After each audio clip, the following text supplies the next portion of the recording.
Hi everyone, welcome to the Start Your Business, Change Your Life podcast. I'm Nell, and today I'm going to be introducing a new kind of sub mini series where we're going to be discovering, exploring popular business owners and issues that are happening within those businesses. And for the most part, I'll be trying to keep it to brands and businesses that are run by women in business. But sometimes we might stray outside of that category if I think it's something that can really help us. So my main point of wanting to do this is online businesses that are popular and offline. They sometimes cause a lot of buzz and get a lot of retweets and clicks and things of that nature, but what can we take away from them? I think that's what's really important. We need to be able to take away something from all of this stuff and apply it to our own business. So the first industry that we'll be tapping into is the beauty industry. And the first brand will be a makeup brand called Jaclyn Hill. And she is a somewhat famous YouTuber. She has, I think, been going since 2011. She has had her own lines within other brands like eye shadow palettes and things like that. There was some controversy with quality and things like that. She was, quote unquote, dragged and cancelled by some, but then a lot of understanding from others. So she has around 5.8 million subscribers and an online net worth of 3 million. And I say online because we don't really know if that's true or not. So the issue at hand that I want to cover,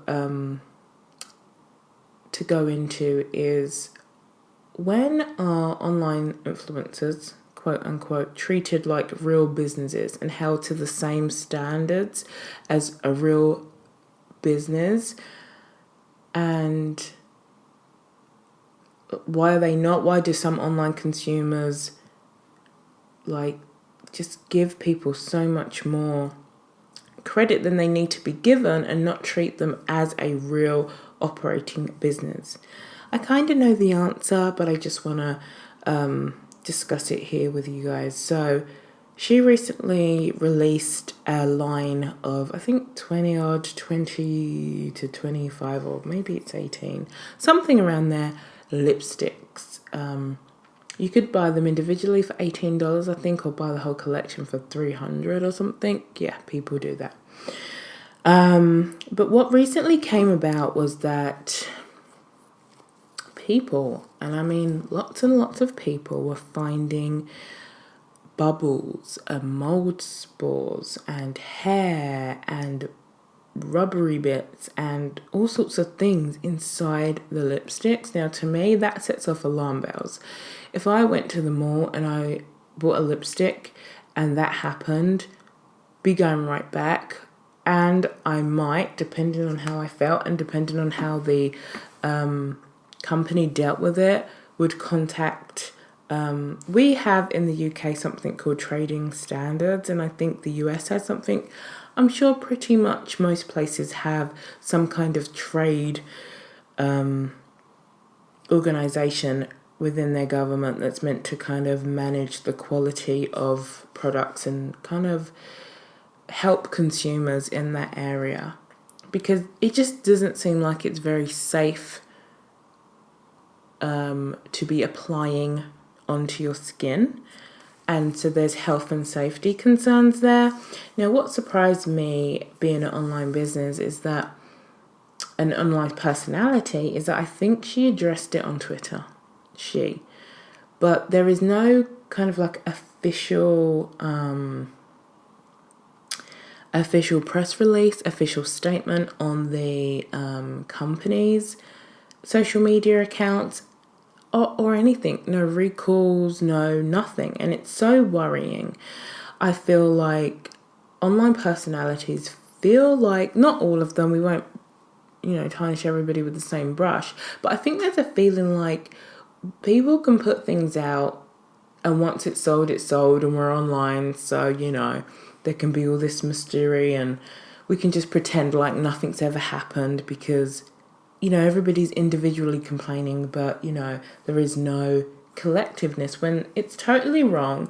There's a video on YouTube that has 1.5 million views that is discussing these lipsticks and goes into detail with magnifying glasses and all sorts of things to show just how disgusting this stuff is. And then countless other videos.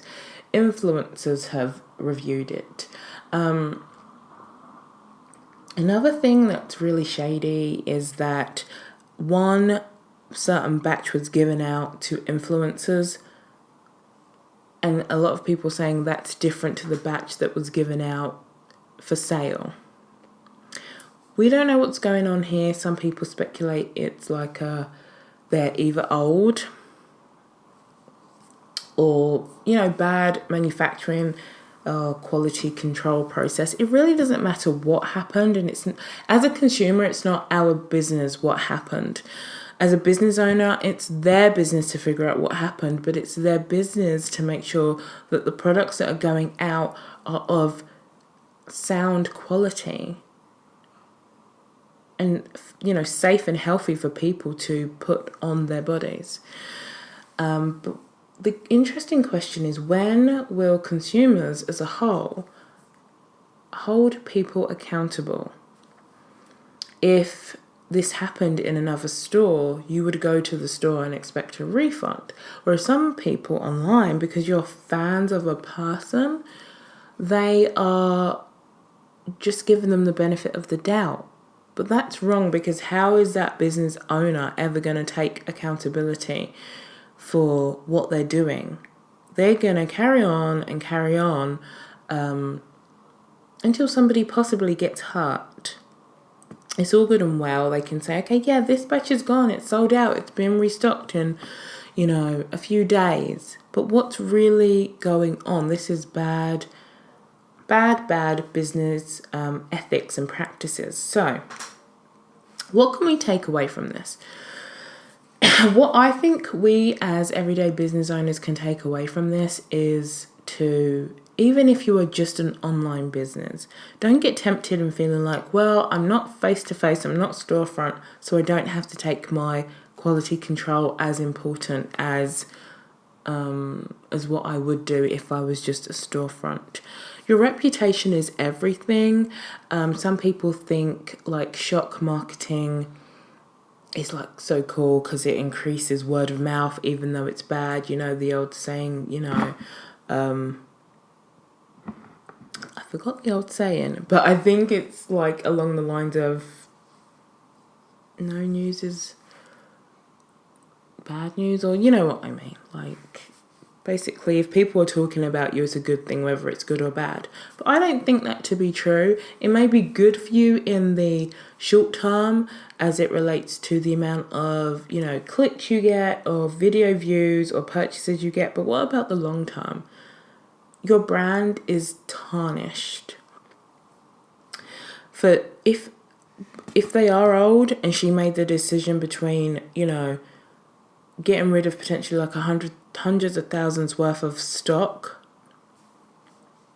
versus just putting it out there, I don't know why she didn't just go with getting rid of the stock, because the damage that you're going to cause your brand is way more than the stock would have been worth. So what our takeaway points are is that treat your brand as if it is you. Even if you are not the face of the brand, but treat the brand as if it is you. Treat your consumers with respect. Treat your consumers how you would want to be treated, because we're all consumers in some capacity. We wouldn't like to be duped and done over, so why treat somebody else like that? Intentionally. Things happen that we can't have any control over, but something to this magnitude, I think you do have some kind of control at some point along the way. What do you guys think? I'm interested to know what you guys think. You can leave comments on whichever platform you are consuming this, and just let me know what you think about the, whole thing of online influencers being able to get away with a lot of things that the everyday business owner wouldn't be able to get away with, and how us as consumers are a little bit more lenient to quote unquote online influencers, even though these are people who are generating millions of dollars every year. They're not just some online influencer in their room just because their setting looks like a room and it doesn't look like a fancy studio. They're taking home more money than people, some people who are in fancy studios. So, don't be duped and misled by what's really going on here. So let me know your feedback in the comments, and I'll get back to you on Instagram. Okay, thanks. Bye.